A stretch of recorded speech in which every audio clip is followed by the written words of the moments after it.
So then, what is the biggest reason then of why people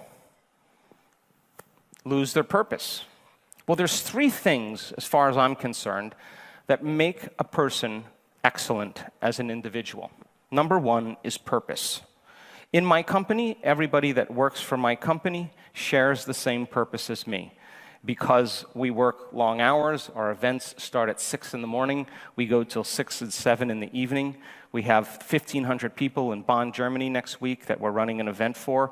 We got to be on task, we got to have everything in order. We have to be able to schedule, we have to be able to deal with challenges and problems, and everybody's got to share that purpose. The next thing in my company that is ultimately important is called competence. Competence means you're really good at what you do. You're skilled. If you have competence and you have purpose and you combine it with accountability, accountability is if you're asked to do something or you say you're going to do something, you actually do it. And if you can combine purpose, competence, and accountability, you will have excellence in an individual. And that excellence then is the person becoming what is called in biology autopoiesis or autopoietic, self-sustaining. The cell can take care of itself. The individual can take care of it, of his or herself. So then purpose, competence, and accountability diminishes the amount of management you have to do because it creates trust in the culture. In other words, if you're on purpose, you're competent and you're accountable, and I'm on purpose, I'm competent and accountable, I don't have to think about you. Nobody has to think about you. You're doing your job. The moment a person either is less competent, less accountable, or loses their purpose, they will be outstanding. They will stand out in the culture because someone is going to have to stop doing what they're doing and shift their attention to what the other person is doing.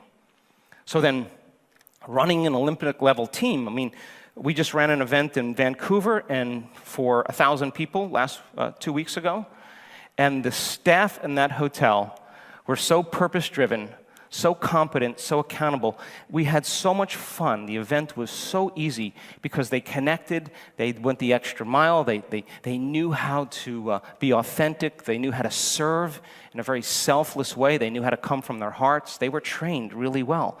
And so we didn't have to do anything except focus on our community, on the people that were at our event, and it makes it so inviting to return. So biggest reason then why people lose their focus is because of stress. Living in stress is living in survival. And stress is when your brain and body are knocked out of homeostasis. The stress response is what the body innately does to return itself back to normal. Now, all organisms in nature can tolerate short-term stress.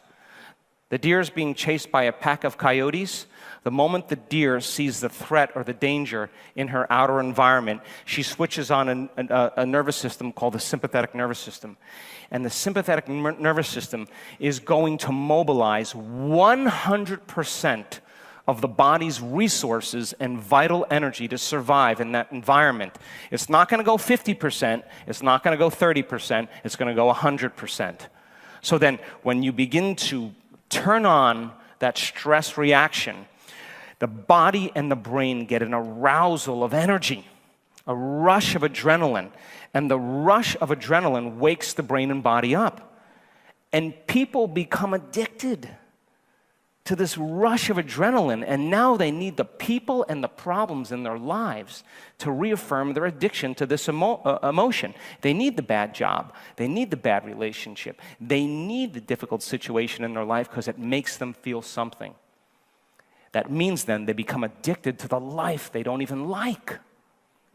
So check it out.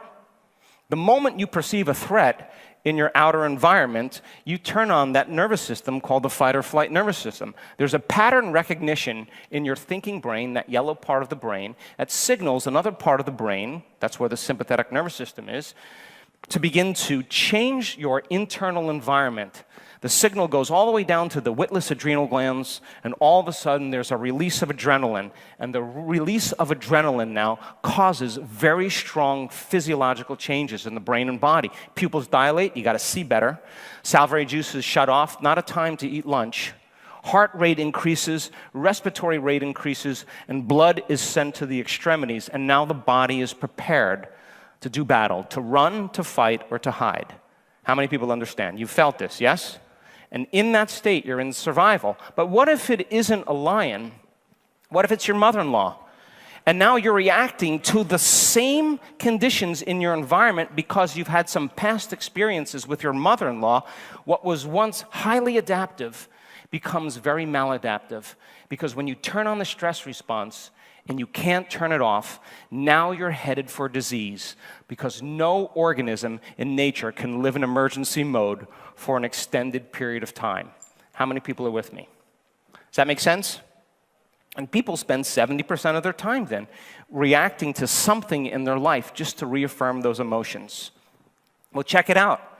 Because of the size of the human neocortex, we can think about our problems, and we can turn on the stress response just by thought alone.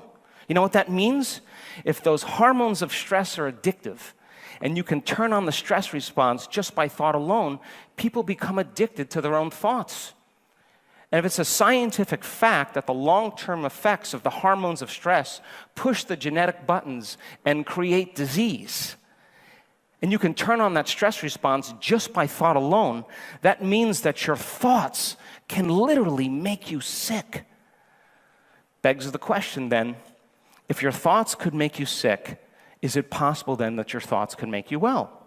So we took a group of people, 120 people, just like you, and we had them trade emotions like anger, fear, hostility, aggression, competition, jealousy, envy, all those survival emotions, depression, hopelessness, powerlessness, just for an elevated emotion like gratitude, a heart-centered emotion. And we had heart rate monitors on them to make sure that they were feeling those emotions.